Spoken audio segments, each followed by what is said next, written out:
Welcome everyone to the Everything Show, episode 153. I am your host, Matrix Lord 212, and every now and then we're talking on off air about what articles we're going over, and we had a new member that dropped out because we're talking about that She-Hulk article from DC Attack the She-Hulk, and then and I'm wondering if this is an article we should go on the air. So I heard that Gloria popped in and out, so.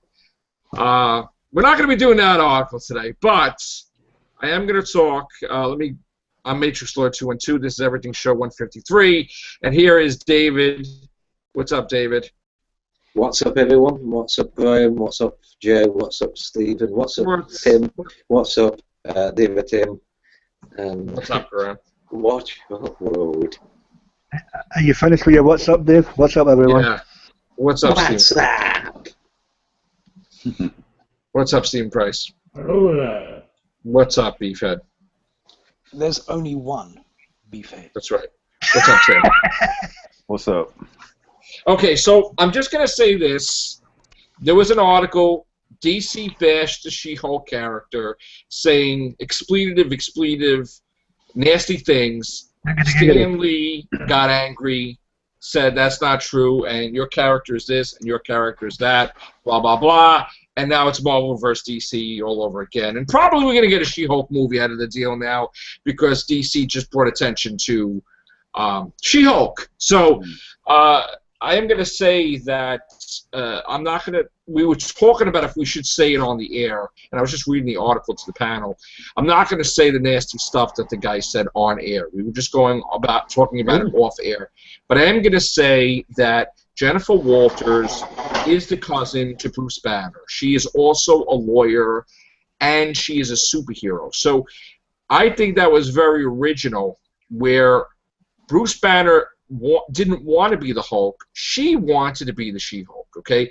She wanted to be permanently the She-Hulk. She didn't want to turn back to being human because her life really began when she was the She-Hulk.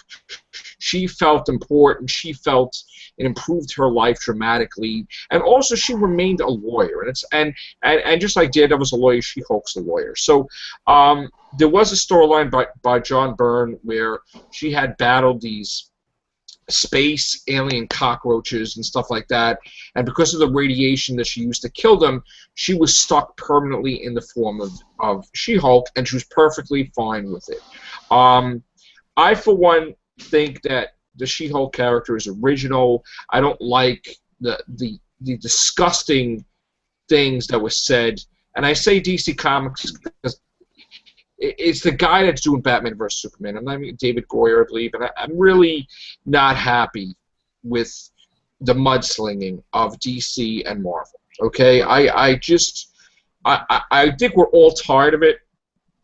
Okay, I think it's like DC and Marvel are like a separate living entity attacking each other.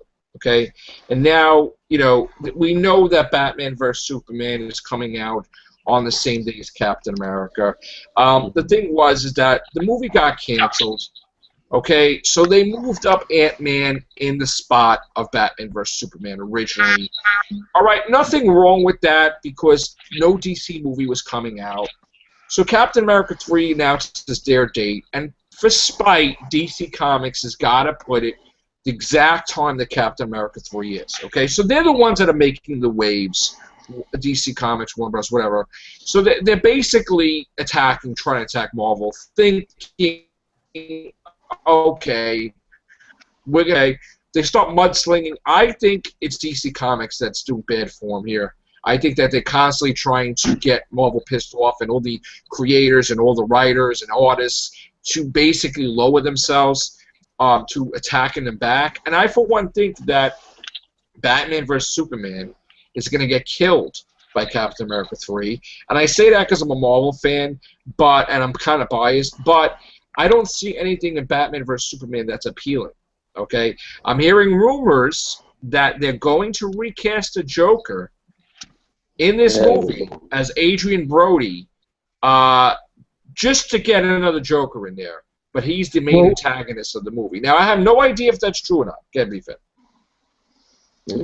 Well, I don't think it's fair necessarily for DC to level directions, things that She-Hulk. At the end of the day, yeah, she's embodiment of self-confidence. She's a lawyer, everything like that. If you look at DC's cavalcade of women characters, a lot of them are underdeveloped. A lot of them are placed as villains. You've got Poison. Insofar as Batman's concerned, you've got Poison Ivy, you've got Catwoman. Yeah, look at the direction of them. Who else have you got? You've got Black. Who else have you got? Black Canary. Yeah, Black Canary. But if you think about Marvel really has tons of female superheroes that they're original. I feel they're original. I like the She-Hulk. I feel she was original, and they took a dare and they went with it with the She-Hulk back in the day. But and I think Stan Lee was brilliant. They're more developed. You've got Jessica Jones now, who's a mother with a child, Luke Cage. Like I say, we've got Jen Walters, who's a lawyer. You've got. She's an Avenger. You've got Spider-Woman. Not only was she an Avenger, she was also a member of the Fantastic Four. Yeah, but also if you look at Sue Richards, she's arguably the most powerful member of the Fantastic Four. Yes. I agree. Like I say, if you look at the like I say, the DC characters, they are they're underdeveloped and they're overly sexualized. If you look at someone like Wonder Woman, it's working on mythology where you've got Amazonians who basically men are inferior, women are superior, and aside from that, they're sort of pretty much it's a man hater if you want to put it down to bare bones on it. So I don't think DC they can't really throw stones because they're in a bloody big greenhouse. I mean, when I think of DC, I think Wonder Woman. And then before the animated series, it was Hawker. But I don't remember anybody else that's a hero, right? Principally villains. I mean, now Marvel, you have Black Widow. You have Ms. Marvel. You have Captain Marvel. You know, Captain Marvel was also a member of West Coast Avengers. There was Nova, which was a Herald of Galactus.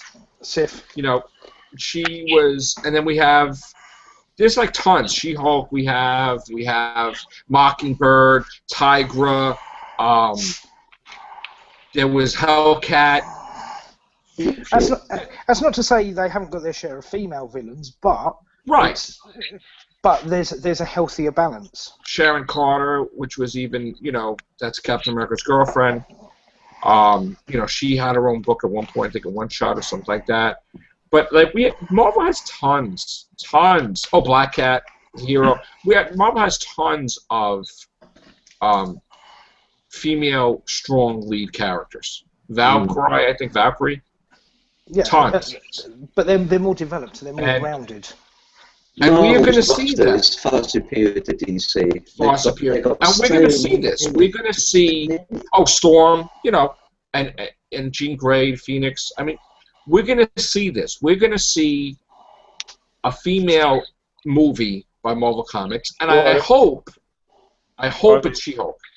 Are they planning a She-Hulk movie? Why was all this brought up all of a sudden? They're planning a Black Widow movie. But I am saying to Disney, to Marvel, let's go with a She-Hulk movie for spite because DC made a joke about it. Let's go, throw the money at it, and just, you know what? Honestly, it's because of them. There's a Daredevil TV series because once Ben Affleck became Batman, Marvel got Daredevil back. They said, let's do it for the heck of it. And they got a Daredevil 13-episode series on Netflix. That's going to go for years. That probably wouldn't have happened had the attention of Ben Affleck becoming Batman brought people into the mix, you know. So I honestly think that as part of Phase 3, Black Widow is going to get a movie. And I think for spite, DC should throw the She-Hulk movie out there and show how awesome it can be. And I can guarantee you, if it's done right, She-Hulk could probably make more money than Batman vs Superman. But also going back to going back to what I was saying earlier, actually, because you chucking in those couple of extra ones. Principally, if you look at probably the Marvel universe, you could say the most powerful characters within their whole universe are women. You've got Sue Storm, who is the most powerful one in the Fantastic Four. You've got Jean Grey with the Phoenix, most powerful, most potentially dangerous one out of the X-Men.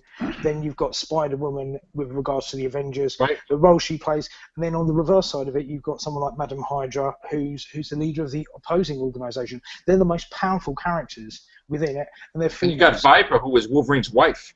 Yeah.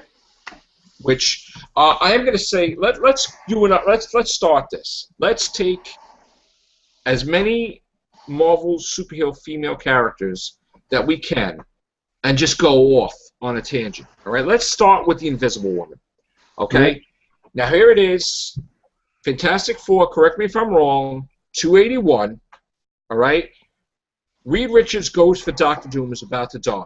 He reaches for him. Doctor Doom kills them both and explodes them. Right now, it's not the Fantastic Four anymore. It's the Fantastic Three. Okay, Sue has to be the leader of the Fantastic Four. There's only 3 members. She has to make sure that all the stuff that was done by her husband, the finances, keeping the building intact, all their projects are going smoothly. She has to be a mother to Franklin Richards, okay, while still dealing with Namor that has a chemical imbalance that because he is in the water too long or in the air too long, all right, he has to be even, that he goes nuts and he attacks on behalf of Atlantis, the surface dwellers, which is, everybody, mankind.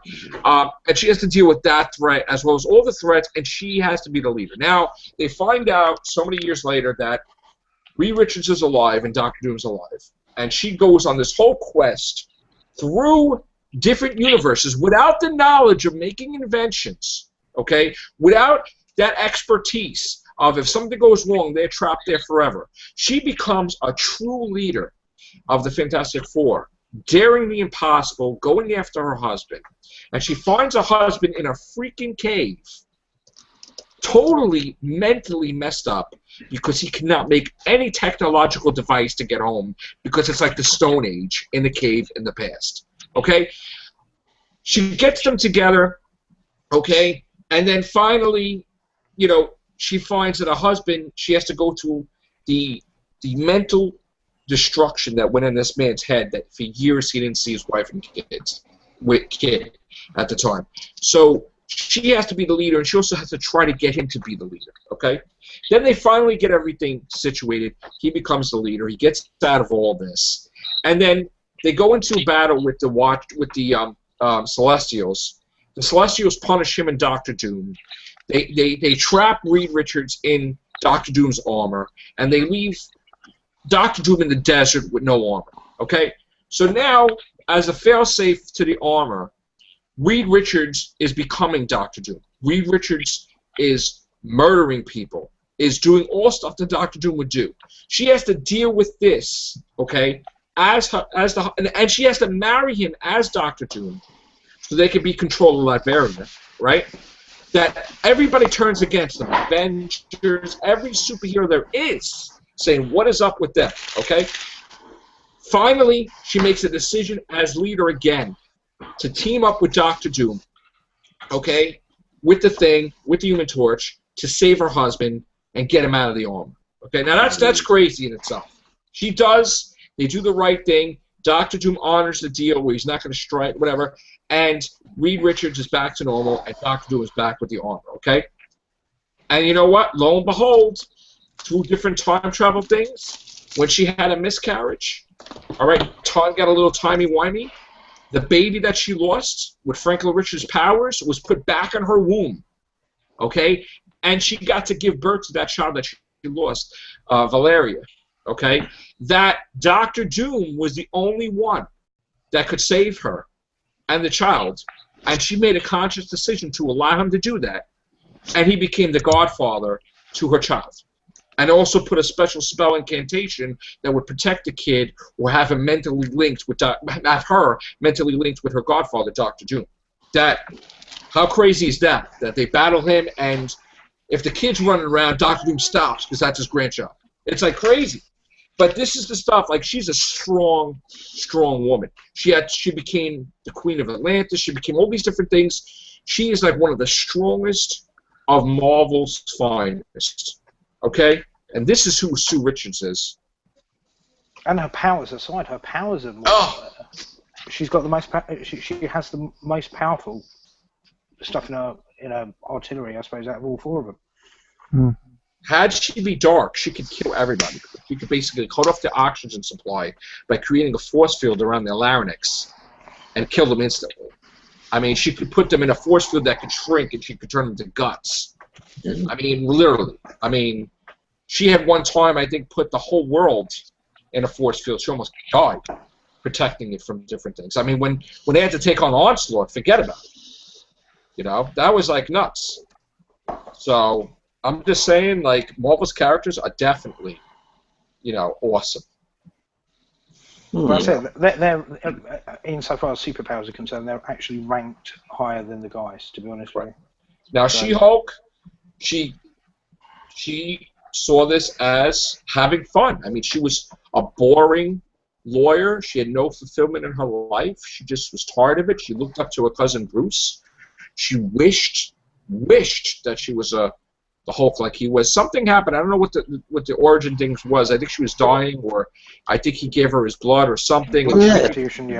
I'm not entirely sure about the origin, but the 1980s cartoon. I remember as a kid, she was sort of ill or something, and right, she became a She-Hulk, and in fact, she embraced it. She loved it. She was able to control it. She was able to control it where the Beast she was in control. There was no split personalities. She was able to do what Bruce Banner was not able to do. One of the same, basically. No, but like she was able to control it. And she got stuck in that position as the She-Hulk, and she loved it. Well, the positives, none of the negatives. Yeah, yeah, and it showed how strong she was as a woman. If you look at most of female Marvel characters, they hardly ever seem to be villains. They all seem to be in control and comfortable with their powers, and almost completely devoid of insecurities, unlike Spider-Man or etc. I mean, Mockingbird had to lead the West Coast Adventures. Sorry, Tim was going to say something. No, it wasn't. Oh, sorry, I thought you were starting. Sorry. I didn't want to talk anyone. Yep. I would have thought that Black Widow is actually not as marketable as She-Hulk, for the simple fact that everybody knows, just like Supergirl, but she's related. See, I like Black Widow because she has no powers, so she's like a Batman in a way. I mean, she's a leader too. I mean, well, Batman likes to be a loner. She's a leader. She'll lead S.H.I.E.L.D., or she'll lead a group in with heroes. Like, she'll lead the Avengers, and go in and do what they have to do. So I love Black Widow. Natasha Romanoff. Maria Hill, Victoria Hand. Yeah, Victoria Hand was wrangling a crazy Norman Osborn when he was in charge of S.H.I.E.L.D. Look at Kitty Pryde. Kitty Pryde became a young teenager to Shadowcat, a big part of Excalibur, and a strong the girlfriend to Colossus, actually. So phased a giant bullet to stop it hitting the Earth. Yeah. Strong female leads. They didn't do a very good job with Invisible Girl, because in that film they didn't show any of the powers that you've mentioned. Because if they would have to spend like $250 million to do her special effects. Oh, where's Jessica Alba? Come on, guys. People have been suggesting that Black Widow or Miss Marvel would be good candidates for the first proper Marvel film. Well, I heard Miss Marvel's going to be an Avenger, and Black Widow is going to get a movie, and the Scarlet Witch, she is like one of the strongest superheroes that they didn't really know in the Marvel Universe. They kind of didn't realize how her fullest potential. And don't forget, the Scarlet Witch is the daughter of Magneto. Yeah. Of course, Quicksilver's the son of. And you know what? They never really did it Quicksilver to his fullest potential either. I mean, they never really tapped into how good they can make Quicksilver. He was always married to Crystal from the Inhumans. They had a daughter, Luna. They had an oversized alien dog. I mean, they never really. Lockjaw. They never. I mean, I don't even think Magneto ever met his granddaughter. I mean, it's just like they never really tapped into that, you know. So he was just like a secondary character, Quicksilver. But Scarlet Witch, forget about it. I've noticed though, Quicksilver is in both. Yes, he is in both Avengers 2 and X-Men Days of Future Past. The one in Avengers 2, I've seen photographs, looks like Mike Shannon from the side. Well, the thing was is that Joss Whedon had announced that Scarlet Witch and Quicksilver were going to be in it. And then because Bryan Singer was doing it at the time, that Bryan Singer made an announcement that there wasn't going to be that many mutants. Changed the entire concept of it and threw everybody and their mother in there, including Scarlet Witch and Quicksilver, that they cut the Scarlet Witch scene. But they're you know, and because they're members of the Avengers, Marvel never made it clear who can really own the characters, so they both can. Okay.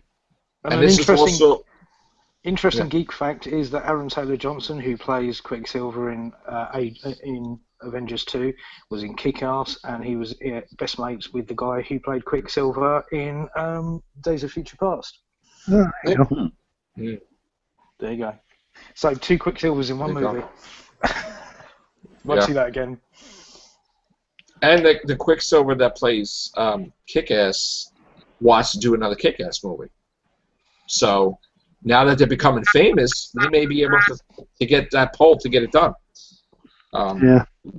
So I don't buy this idea that you have to have a female movie just simply to appease, feminists or women. But it has to be said, when you look at the amount of superheroes, it's all bloody men, to be totally honest.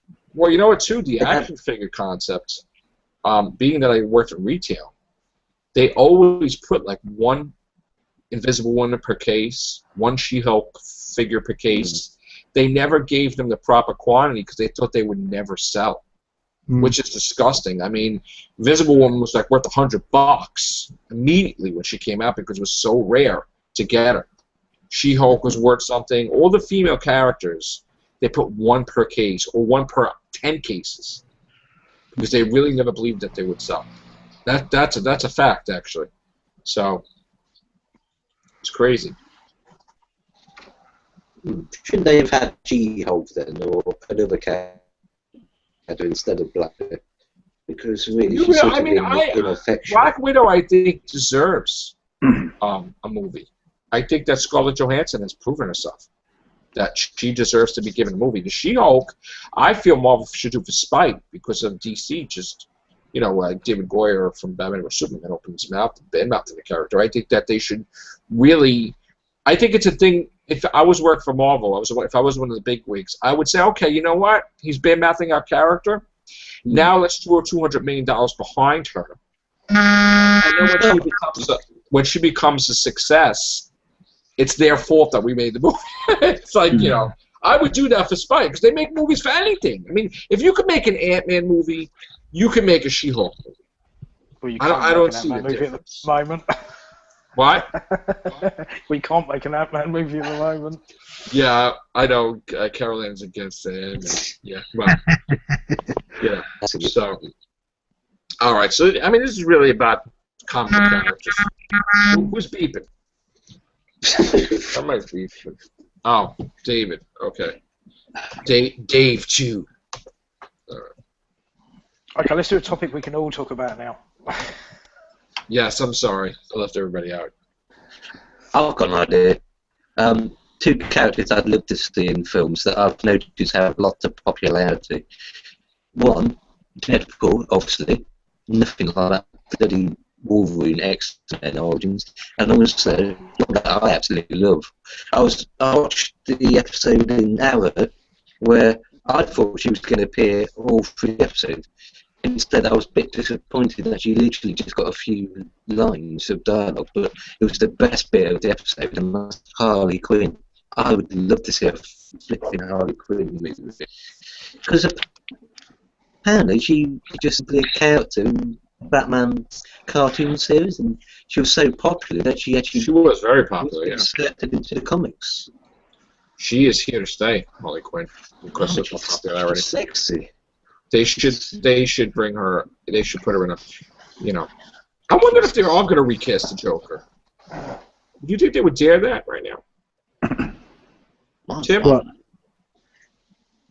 I think they're desperate. They'll do anything at this point. Right? So. Just because I don't think it's going to sell. So let's make a new Joker, let's throw him in there.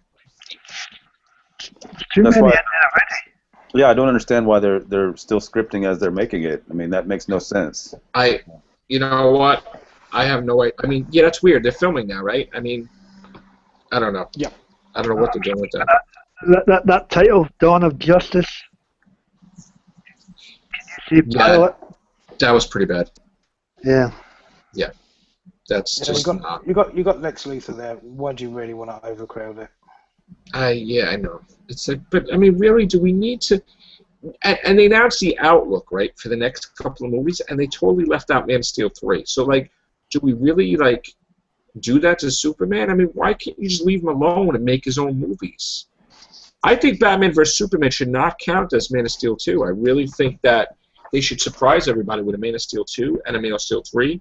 And just, he didn't even work for the Daily Planet, really. I mean, it's just like, I don't know what they're doing. I really don't. Dawn of Justice. Greed. I know it is greed. And they're going to do a Justice League, and then they're going to do a Wonder Woman. And I then will because say, yeah. the only thing I will say in DC's defence is it's a real tough edge thing to do, because Marvel have done it so well that they've done standalone films with the little bits at the end, and they've built up to a team movie. If they do the same thing, they're going to be branded as copying it. So now they're just hoping to do a whopper of a film. Yeah, See, the only thing they can do is do the diametrically opposite. The only thing that they have got right is that they've got things like the TV series Arrow right, and the Flash looks good. They're getting that right. Why they're doing Gotham, I don't know, but yeah, that's questionable. But I really am against Gotham. I got to say. Agents of S.H.I.E.L.D. started off poorly, but it has picked up. But I would say something like Arrow has been consistently good since the start, and I think the Flash bodes well in the same fashion. So, maybe if they use that as a route into film, that would be a better idea than just trying to go straight in with a team up. It's a real double-edged sword. You either branded as being a copycat, or you run the risk of failing. But what you're saying is they're just copycatting in reverse. Then, if the Marvel formula works, then there's nothing wrong with copying that for your franchise. I mean, in other words, going with with the Man of Steel, and then maybe another film for Batman, and then a film for Wonder Woman, then bring in your Justice League, right? I don't know. It would make more sense than what they're doing now. Yeah, it's a tit for tat business, though. I think that's the problem. I just don't understand why you got to spit on Batman now, franchise.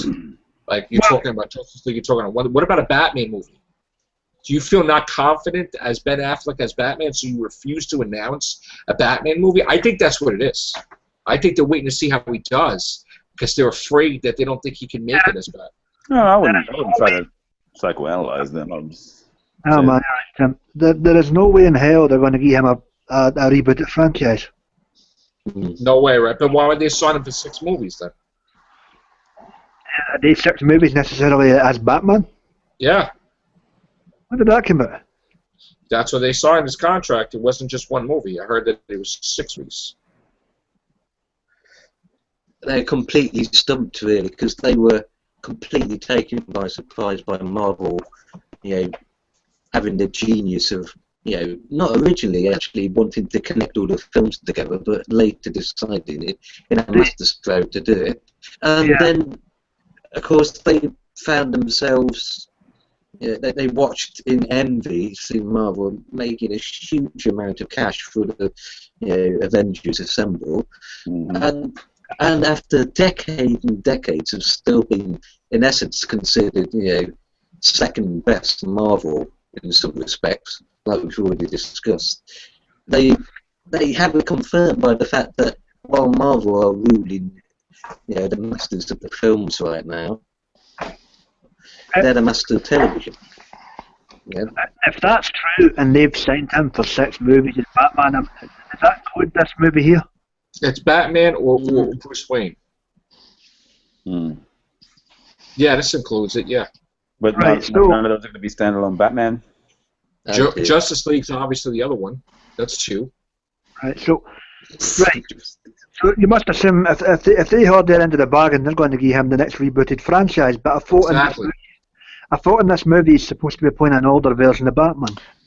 Yeah, this is my thinking. It's the Dark Knight Returns, and I'll tell you what, if they get that wrong, Batman fans are going to go absolutely ballistic, because that is like the Batman Bible. Oh, I gotta say getting that that by bringing in Wonder Woman, aren't they? The only thing that's making me uneasy as to whether they're going to give him a franchise is every time they reboot a franchise, they always fuck about with the origin story. Yeah. No.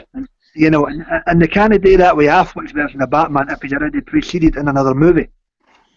I honestly feel that using Superman, Man of Steel 2 for a movie that is taken away from Superman is a mistake. They don't even know if it has staying power. I mean, we had one movie, so we don't even know if people will, after seeing the first movie, would like Man of Steel 2. So now you're using Man of Steel 2 to basically, and here's the thing, because I heard about this. I heard that DC had a big fight board meeting, okay, because they felt a new Batman was not ready until 2018, 2019, a reboot of the franchise. And Justice League, they wound up taking the script and shredding it. And then the compromise was to make Batman connected with it, that they were against, but they did it anyway. Because they didn't want to ruin the one franchise that brought them money. Because for so many years, Superman didn't. So now they've taken a huge risk with destroying possibly the Batman character if it goes wrong. Because that's the only thing that makes them money movie-wise. So they couldn't get Christopher Nolan, they couldn't get Christian Bale, and now to make Ben Affleck Batman, which may be good or not, you know, but that's their last movie that made the money. So now what are you going to do? Then you would have to reboot the Batman franchise, but then the universe would not be connected because it would be a different Batman not connected with Man of Steel. You would scrap the whole entire universe. They've already screwed up the whole thing because Arrow and Batman and Robin, Flash is not connected to that universe. 1997, I mean. That tanked the whole thing. It was only for Nolan rebooting and giving it a realistic feel that basically essentially saved the whole cinematic DC universe. Pretty much. And now they gave Flash his own series, but now he's going to be in Justice League. So how's that going to work? You're going to have a different character now as the Flash and a different character on the show? You're not going to have the same actor. In my case, they're trying to tie it in like they're done with Shield and Captain America, I guess. Funny you should mention that, actually, because there was an article in What Culture talking about the guy who plays... Good evening, Papa Smurf. Hello, Papa Smurf. And they were discussing whether he'd be in the Justice League of America movie, and they pointed out if he wasn't, that'd be rather unfair to the actor who plays, Arrow, because it would be a waste of recasting it. Because everybody thinks of Batman, Superman, Wonder Woman, Arrow, the Flash, and the Justice League thing. Why not just simply have them appear in the movies? Otherwise, it'd be a bit of a middle finger to the actors, really. There you go. He has to appear in Batman vs Superman. Why? What's up, Chris? Can I just ask? I'm cool, thank you. I'm wearing this hat because my hair is insane. That's fine.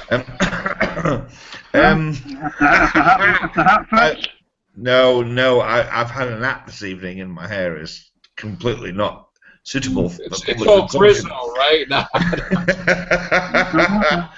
Anyway, are we sure that the DC TV series, Flash and Arrow and all that stuff, is not going to be compatible with the movie stuff? I thought it was all kind of tied in a way.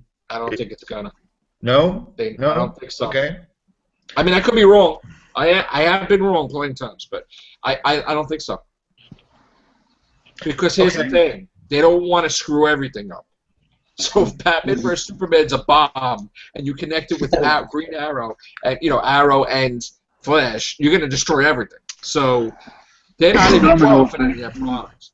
Well, I thought they were going to keep the Flash, Green Arrow stuff very specific, very city specific, very region specific. Out of the Batman, Superman, Wonder Woman stuff, an overarching thing. What do you think, Stephen Price? Well, the Batman films, they should have left it as it was at the last movie. Who's the actor that's going to play Batman? Daredevil. Ben Affleck. No. It's going to be worse than Batman and Robin. You know what it's called? You know what it's called? You know what it's called? It's called Christian Bale. Can you be Batman? No. Okay. Ben Affleck, can you be Batman? Oh no, I'm sorry. I'm sorry. I mean, maybe it's great. I'm sorry, but every film I've seen that Affleck, whatever his name is, has always been always a bad film. Oh man. Good bat hunting. Yeah. Yeah. Well, thank you, Affleck. Now we're getting Daredevil series, so Yeah. that is. Today, Highlight that. Oh, yes. Yeah. today, I think we're on agreement. Today, George Clooney's the worst Batman. Could Affleck bat out the park? Excuse the pun. Well, you never know. I don't know. Yeah. We'll see. George Clooney admitted he was the worst Batman. Yeah. I've still never seen that one. I daren't watch it. I've never seen it in my entire life. There Every was a Batman's gotta have a suggestion credit of card. how The one they thing could that link did it it for me into. with that movie to show that he was the worst Batman was the fact that Alfred had raised you like a dad. He's dying, and he goes to Robin. He's like, Alfred's dying. Like, dude, you're not Batman right now. Now you're Bruce Wayne. And then it's like, hurry up, put Visine in my eyes. He's like, it's like, come on, man. I didn't believe it for 1 minute. When Alfred was dying, he should have been like crying and screaming, whatever, nothing. It was just like he's being Batman when he should be Bruce Wayne. I think what did it for me was the back credit card. Oh. I think the Silver Surfer board when he was on the Silver Surfer board, or whatever, and then he threw Captain America's shield in the same movie. Like, that was just like, dude, really? You need to do that? Like, mocking. He was on on a surfboard in the air, and oh God, I can't. Bat nipples. I don't know. Nipples. Well, Be careful with the nipples. I just Suggestion to remembered something, DC Robert. is I'm going to tell you that something they need to interesting. make if you separate don't mind. movies. There Yeah. was a suggestion of how you could link Arrow into the Ben Affleck movies. At the end of, say, season 3 or 4 or something, you could have him at a party and somebody says, "Oh, Mr. Queen, Mr. Queen, there's somebody I'd like you to meet." And it'll be Ben Affleck as Bruce Wayne? Probably. So that, Yeah, and I guess they could. Ben Affleck, and then cue credits. Could easily do that, couldn't they? I mean, Samuel L. Jackson's in S.H.I.E.L.D. twice already. So, they could do that. I'm waiting for them to put Robert Downey Jr. Why can't they put Robert Downey Jr. in, an episode of S.H.I.E.L.D.? Just for, 30 seconds. Why not? Money. He doesn't. Still, come on. Come on. Like a sort of cameo type thing. Throw Thor in there for a little bit.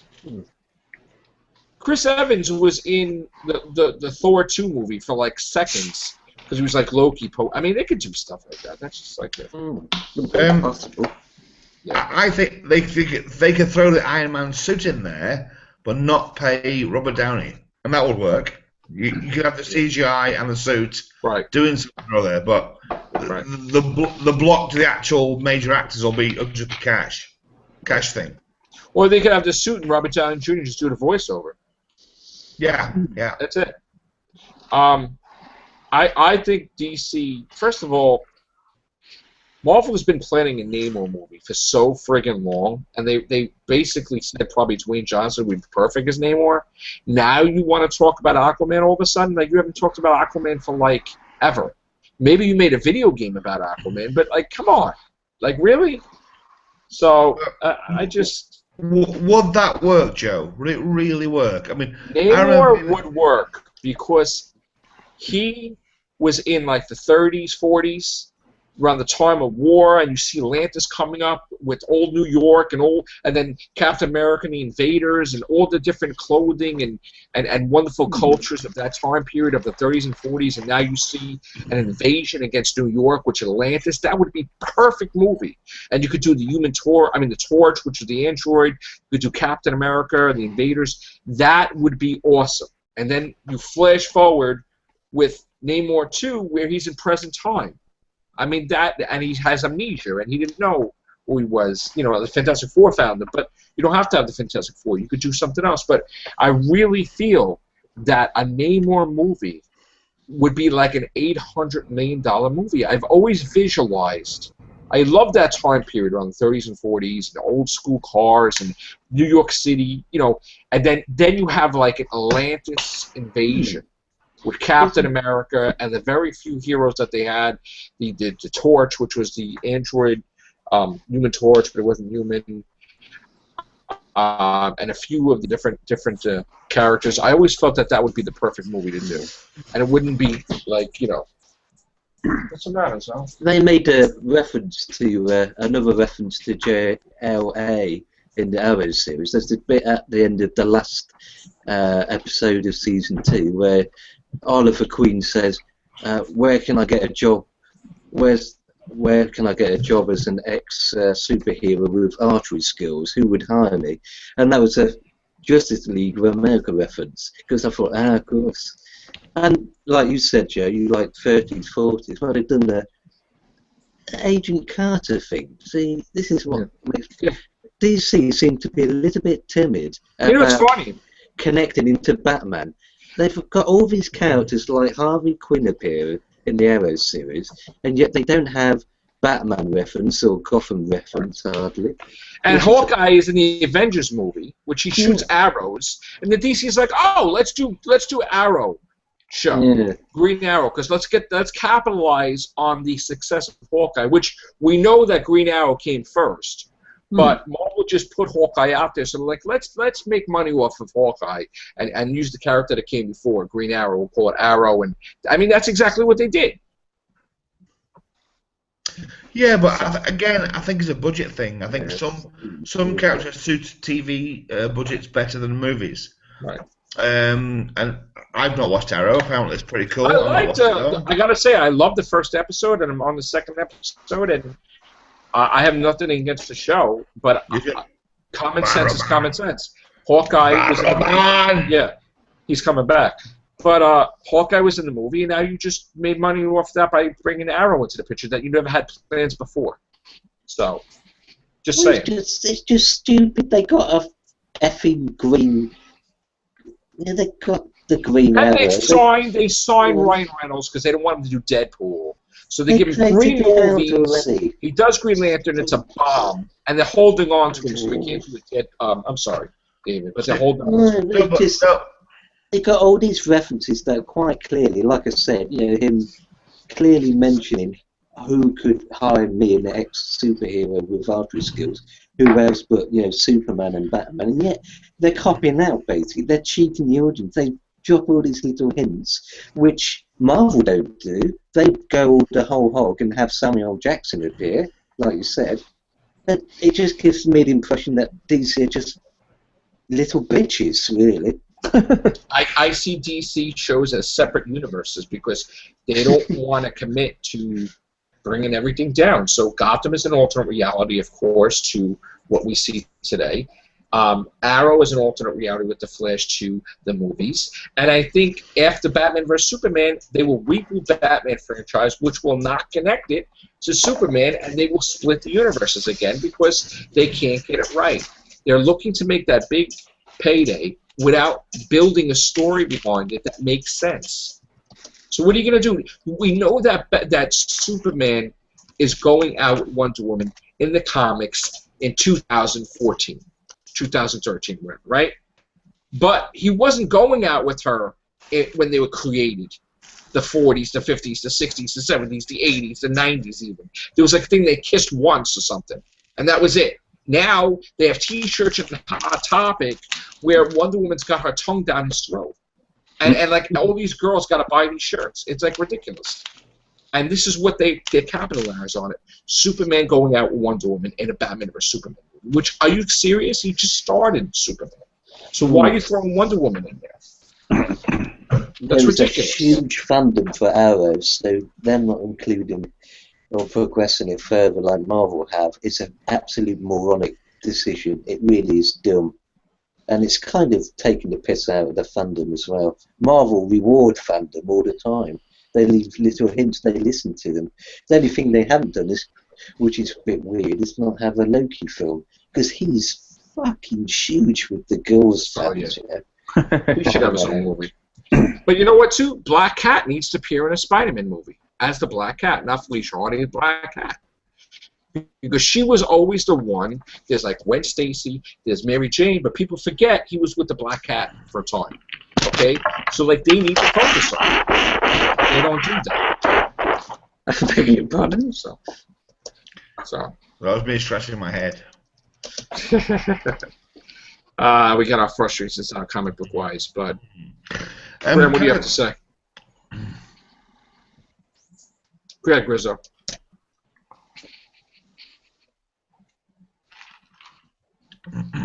Get it, Chris. Sometimes I think that now this is hard to say really in a way. I think as old school comic book fans and cartoon fans and all that stuff, we're used to assuming that stuff is the pinnacle. And I think what's happened is that pyramid of revenue for the studios has been reversed. So as comic book fans, we used to be like the main revenue stream, and now I think we're the least revenue stream. And so some of the outrage about characters and developments, etc., I honestly don't think the studios care that much. And if I was them, probably I wouldn't either. It used to be we had this whole fandom that was quite kind of cliquey and small but passionate. And that formed the basis of other ideas, fandoms and fan ideas. And now we're in a situation where that stuff is just it's kind of the mulch, the basis for some other ideas. And those ideas are $100 million ideas. So I'm not sure what my point is really. I'm just saying that I think we as core fans get lost in that.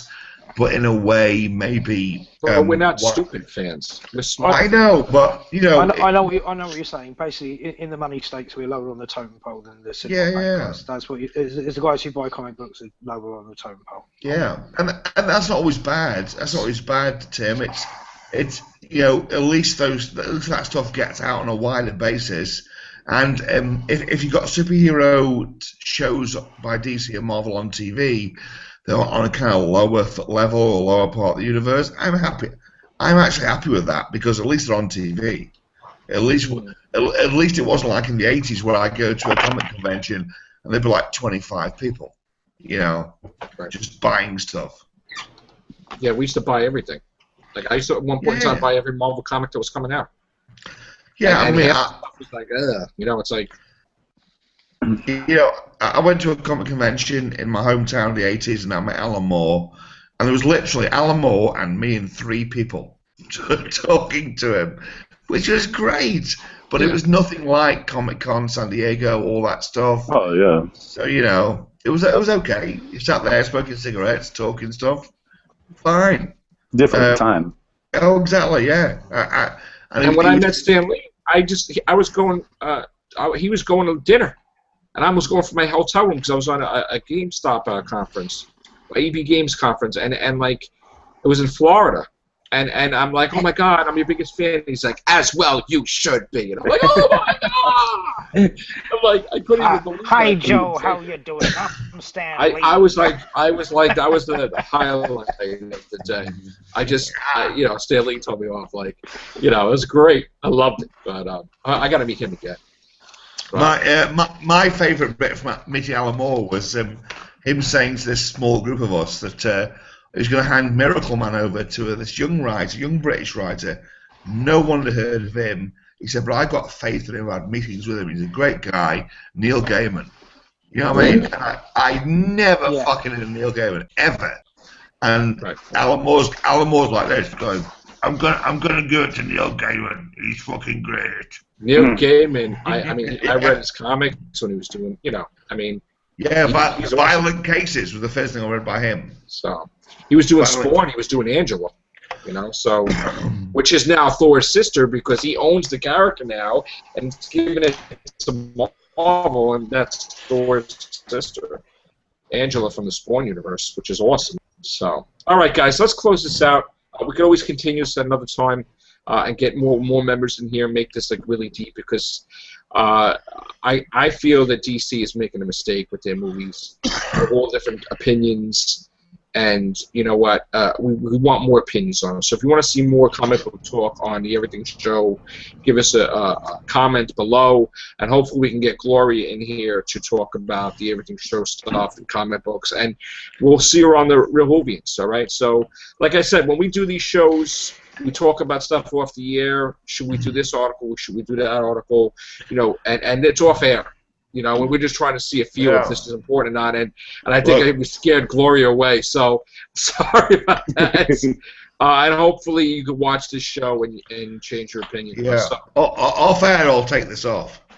Yeah, but the She-Hulk story that I was reading off air, it's like I'm like, oh, you believe this guy's saying this, and she's this, she's that. It wasn't going to go on the air like that. So, all right, guys, that's it. Take care. Bye for now. Take care, dudes.